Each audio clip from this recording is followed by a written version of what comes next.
Thank you to HelloFresh for sponsoring today's video. Have a packed schedule this fall? HelloFresh has meals covered with a weekly selection of 30+ recipes and 70 convenient items, all delivered to your door. Enjoy fall's freshest flavors.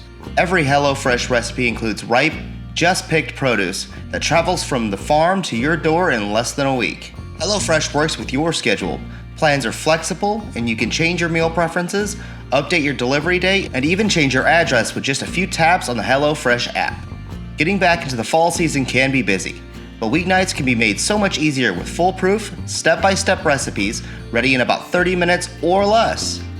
HelloFresh isn't just for dinners. Shop HelloFresh Market for quick breakfasts, wholesome snacks, and even desserts. You'll find everything to satisfy your craving without stepping a foot in a grocery store or a mini mart. Kim and I love HelloFresh. With the very limited kitchen we currently have, it's much easier to receive a box that has all the ingredients you have in it right there ready for you to use and no waste. The meals are ultra delicious, they're super easy to make, and they're super quick to make. These meals from HelloFresh have definitely made our lives easier, healthier, and more delicious. Go to HelloFresh.com and use code SecondEmpire65 for 65% off plus free shipping. So thanks again to HelloFresh. Now back to the show. Real quickly before we get going on today's video, for those in the St. Louis metro area, I am doing an event tomorrow at the St. Louis Public Library on 1301 Olive Street. It's called Refurbish, Restore, Reflect, How to Care For, Identify, and Date Your Family Heirlooms. And the special guests are myself and Andy Hahn of the Campbell Museum. So I think I'm in really good company there. So if you guys have time tomorrow, it will be between 6 p.m. and 7:30 p.m. and I hope to see you there. Hello everybody and welcome back. Hope you guys have all had a splendid week. We've had a pretty good one here ourselves. So let's go ahead and get into the major project this week, which is one I don't think many of you will be expecting. So let's get into some time lapses and I'll be right back with you.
So that's about half of what I got done on the door this week. The rest will be at the end of the video, so stay tuned for that. But of course, that's not quite the only thing I did this week. I was very lucky to have my family up for some pumpkin carving. Life, of course, cannot just only be antiques and YouTube. But this brought me a lot of joy. You know, it's important to take these moments to just relax and enjoy the presence of your loved ones. Plus, the results on the steps didn't look half bad either. I think we did pretty good about the carving. I even made this Holland Brown pumpkin, so that's pretty cool. So now back to work trying to get some of this molding for the Mansard roof done, which of course is extremely important. So what this is if you guys saw the last episode, is the trim, the profiles for the Mansard roof, which need to be painted. Because I've never seen architectural details on the outside of a Second Empire house that didn't have painted details. That all being said though, this will pain me just a little bit to have to put paint on this beautiful, beautiful grain. But it is what it is, and it is a task that must happen. So let's get into some time lapses, and I'll be back with you guys in just a moment.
So here we are at the trim, looking pretty good as far as paint is concerned. You know, it is still kind of a bummer to see this stuff painted at all, but it kind of is what it is. It is something that has to happen. So one step further along to getting these done.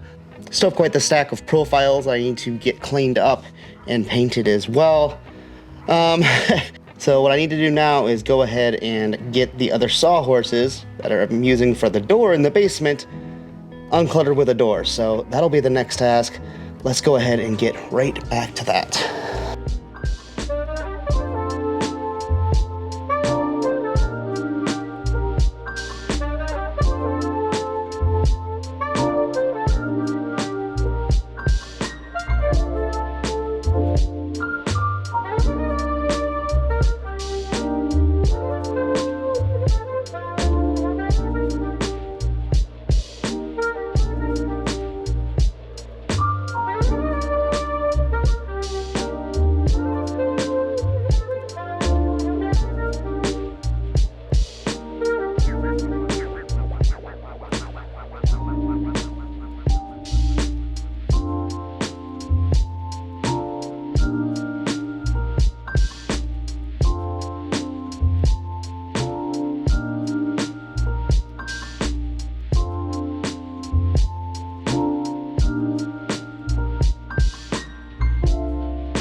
So you might ask yourself, Caleb, why are you working on that specific door?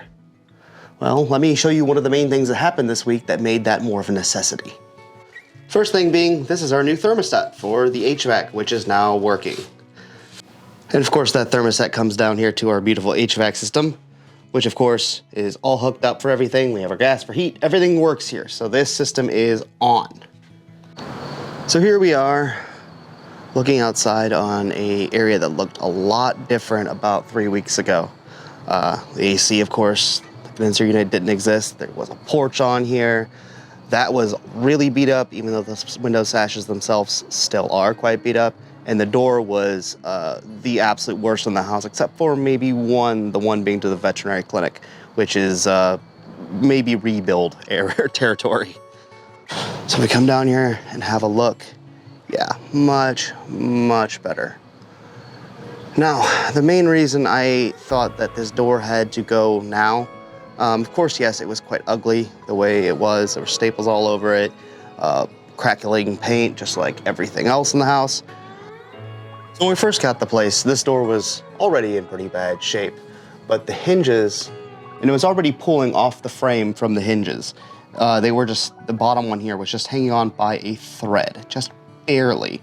And so this is the door that the workers used for the HVAC and of course Dominique to help build out all of this area in here. So when that was going on, this door got used quite a bit. So it was open, closed, open, closed. And so both hinges ended up basically falling off. Of course, it's not their fault. The door was really bad. It was wobbly, it was not on the correct axis. And because that hinge was already almost off, it came off first, and then it put the strain really hardcore on this hinge. And you'll actually notice this hinge is a different color. That's because it's a brand new hinge. I went down to one of the local antique shops and found it. It is not, of course, the exact same hinge as the one down at the bottom, as you can see here, but it's extremely close. Of course, this one just happens to be a bit dirtier. But the one that was down here beforehand was bent pretty bad, and it was also rusted out, so where if I put new screws in it, the holes were, well, they wouldn't have never matched. You would have put quite big screws in there. And of course, the wood behind these hinges was quite the problem. I had to fill these holes up with quite a bit Albitron just to get these hinges to stay. In fact, you can see a little bit of it right here where it was really worn away right there.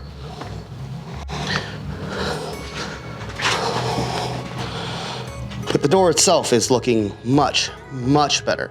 But of course, there is still tons of work to do on the frame itself. I've already kind of started stripping all of this. Of course, not the easiest thing in the world. This paint is really, really hardcore, and the only way I've really figured out how to get it off in any reasonable amount of time has been with a heat gun. I am trying to save up and buy myself a speed heater.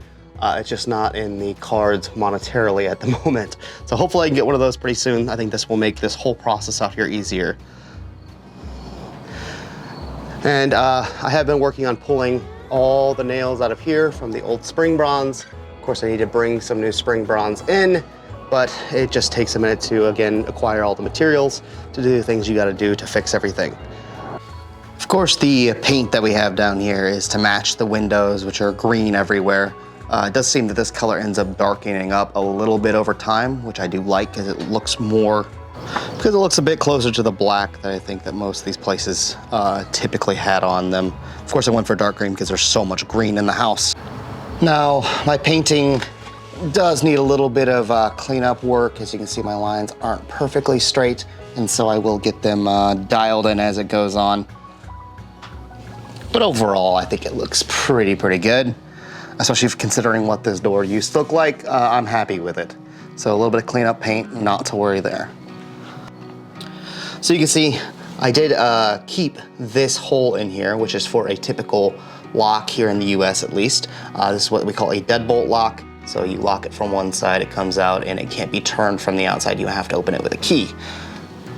I am looking for one that is more Victorian, but I've also run into the problem of your typical ones you go buy at Lowe's or Home Depot or any of the big box stores here in the US.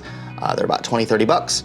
The Victorian looking ones that I've found run about $150 to, I saw up to $450 for a single deadbolt lock, which to me is just a little bit ridiculous because it doesn't do a better job of locking the door. It just looks, I mean, slightly prettier. So we'll see about all that. And of course, that's where the door handle will go. Now, the locking mechanism that you guys saw me clean up earlier is from this door here. And you can see where it mounts on the door right there. Obviously, having something steel that was very rusty has stained the wood, but that's okay. That's just how these doors are. And you can see the multitude of little dots all over this. These are the staple holes. You just see them repeatedly everywhere, everywhere, everywhere. So yeah, there's tons of them. Doesn't matter where I point the camera on the door. Trust me, there are many. And a ladybug, check that out.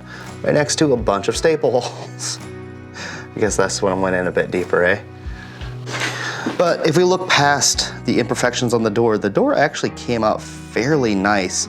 I do have to put a coat of water locks on this.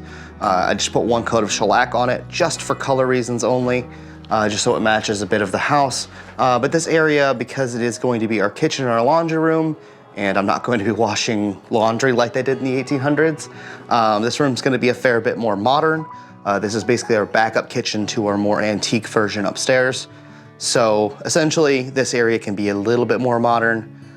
So I'm not so worried about this matching all of the trim upstairs on the first and second floors. So just a little bit of shellac for color, clear coat it with water locks. And then you can see I did actually put a little bit of caulk into this seam right here. And that's not necessarily to keep the water out. It's more because all of these doors that we have in the house, all of them in the house, when you close them, the glass tends to shake inside these casings. And so I wanted to put something that wasn't like glazing. Glazing gets pretty hard and then things rattle and shake. So I put these in here. And actually what this is sealed with, how this actually works, is you have a piece of quarter round. And this is what they did originally with these. You have a piece of quarter round, maybe a bit more decorative than quarter round, but this is actually what you would put in these to keep the glass in place. But when you would open and close the door, the glass would rattle. So to take the glass rattling out, I put some caulk in there. I think it's a decent solution. I also have some glazing tacks in here, as you can see, which should hopefully hold the glass quite tight to the wood as well, and again prevent some of that vibration in the glass once I put the quarter round on. And this here actually is the original quarter round. I will probably clean it up, although I had one piece that was kind of broken, so it might need a little bit of a glue up as well. I'm hoping to put these back because again, it's hard to make something match this wood, and if this is the wood they had in there originally, I'd prefer to use it. So here is the original lock set, which of course goes right here on the door, like I was showing you guys. And it is actually quite nifty, cleaned up quite nicely. It was really rusty, but as soon as you cleaned it up, it works quite well. Even has a lock up here on top of it. Doorknob goes here, and it also has a deadbolt as well that is utilized by a skeleton key that I do not have. So I'll have to look for one of those to get a little dusty sitting down here. But, you know, no worse for wear. Should look quite nice against this. Now the plate that actually would close with it is still in my evaporust upstairs. So I don't quite have that part done yet. It was really, really rusty. Much worse than this for whatever reason. But then again, this has all the mechanical bits and that's literally just a metal latch. So glad that this didn't get the brunt of it. Here's the doorknob itself. As you can see, a rather beautiful doorknob when I took a little bit of the paint off the top of it. There is one rather annoying thing with this doorknob. This part was outdoors. This part was indoors. This part I was able to get the screw off the bar here. This part not so much. The screw head broke off. Now I have a completely seized screw inside this bar. I'm definitely going to have to bore this out or something like that. It will probably destroy this bar in that process, unfortunately. There's just not enough meat on this thing inside of here for me to get like a pair of clamps or something on it to try to unscrew it. So yeah, it's definitely something that's quite annoying because this beautiful, beautiful handle here, I don't really want to lose this. I think it's quite pretty. Of course, there's the other option of just stealing another doorknob. In fact, there is a candidate right here off a very similar lock set, if not an identical one actually, almost identical, which I'm sure would work fine. Of course, this door used to be right there, and we'll go back there at some point again, but just not today. Of course, the exterior door is something that matters a bit more, especially now that we have AC. And it's definitely looking better than our previous door, or our door for the last week, which was the sheet of plywood. And this is certainly more secure. And yes, while I don't have any hardware to actually lock the door right now, never fear. There is lots of 2x4s around here, and I plan on screwing the 2x4 into here, into here. None of this stuff's original. You can see the frame here. It's pretty beat up, and there's no pretty stuff here. And I plan on putting rosettes and other nice stuff around here. And this frame needs so much work, I don't mind there being a little screw hole in there. It's not going to really hurt it, considering how rough of shape it actually is. So that's the episode, guys. That's my week of work that I've got done.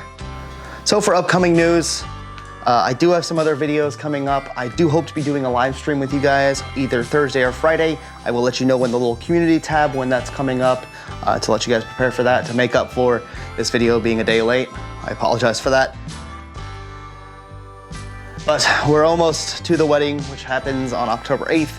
So as soon as that's over and all the friends and family and all the setup and all the preparation is all over, it frees up a lot of time for me, and I can get back to really hitting this house super hard.